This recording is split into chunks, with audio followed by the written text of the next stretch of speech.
नमस्कार दोस्तों, जासूस की डायरी में आपका स्वागत है। यह एक ऐसा पॉडकास्ट है जहां रहस्य, अपराध और डरावनी कहानियों की दुनिया खुलती है। हर एपिसोड में एक नया केस, अनसुलझे सवाल और दिल दहला देने वाले मोड़ आपको बांधे रखेंगे। तैयार हैं अपने जासूस को जगाने के लिए? तो चलिए इस डायरी के पन्नों में। 1950 का अजमेर अपनी धूल भरी गलियों, दरगाह की गूंजती क्यूंवाली और रेगिस्तान की हवाओं के बीच हमेशा रहस्यों और खतरों का शहर रहा है। लेकिन उस दिन जो मैंने सुना, उसने मेरे अनुभव और इंट्यूशन दोनों को चुनौती दी। स्थानीय लोगों ने बताया, दरगाह का पवित्र रेलिक अचानक गायब हो गया और उसकी देखभाल करने वाला केयरटेकर्स रफ़ीक मृत पाया गया। यह घटना केवल चोरी की नहीं थी, बल्कि विश्वास, लालच और छुपे हुए षड्यंत्र की गुत्थी थी।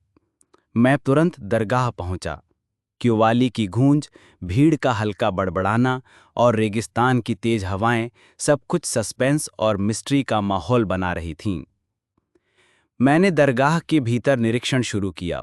प्रवेश द्वार के पास तांबे की घंटियां, दूर से सुनाई देती सूरज की गर्मी और आसपास के दुकानदारों की हल्की हलचल, हर चीज मेरे इन्वेस्टिगेशन में अहम थी। रफीक के कमरे की तलाशी लेने पर मैंने देखा, कुछ पुराने दस्तावेज बिखरे हुए थे। उन दस्तावेजों में कुछ फाइनेंशियल रिकॉर्ड्स और निजी लेन-देन का संकेत था। यह स्पष्ट था कि केयरटेकर के पास चोरी या अन्य लोगों से छुपाए गए रहस्य थे। जांच आगे बढ़ाते हुए मुझे पता चला कि अजमेर के कुछ शैडोई एलिमेंट्स रेलिक की चोरी में शामिल थे।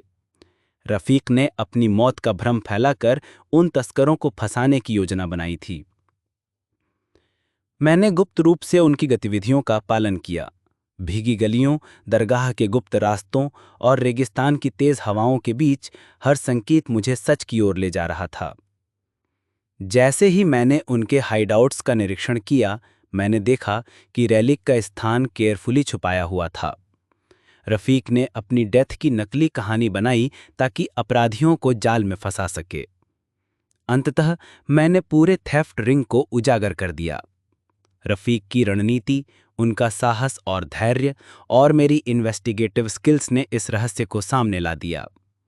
दर्शकों, जैसे ही चोरी और मर्डर का जाल साफ हुआ, दरगाह के पास शांति लौट आई। क्यूवाली की मधुर आवाज अब डरावनी नहीं, बल्कि न्याय और सच्चाई का प्रतीक बन गई थी। मैं खड़ा था, रेगिस्तान की हवाओं और दरगाह की छायाओं के बीच। मैंने महसूस किया, जहां लालच और षड्यंत्र थे, वहां साहस, सूझबूझ और न्याय ने जीत हासिल की। तो दोस्तों, अगर आपको ये कहानी रोमांचक लगी तो हमारे चैनल को लाइक और सब्सक्राइब ज़रूर करें। हम आपके लिए और भी रहस्यमयी, डरावनी और दिलचस्प कहानियां लेकर आते रहेंगे।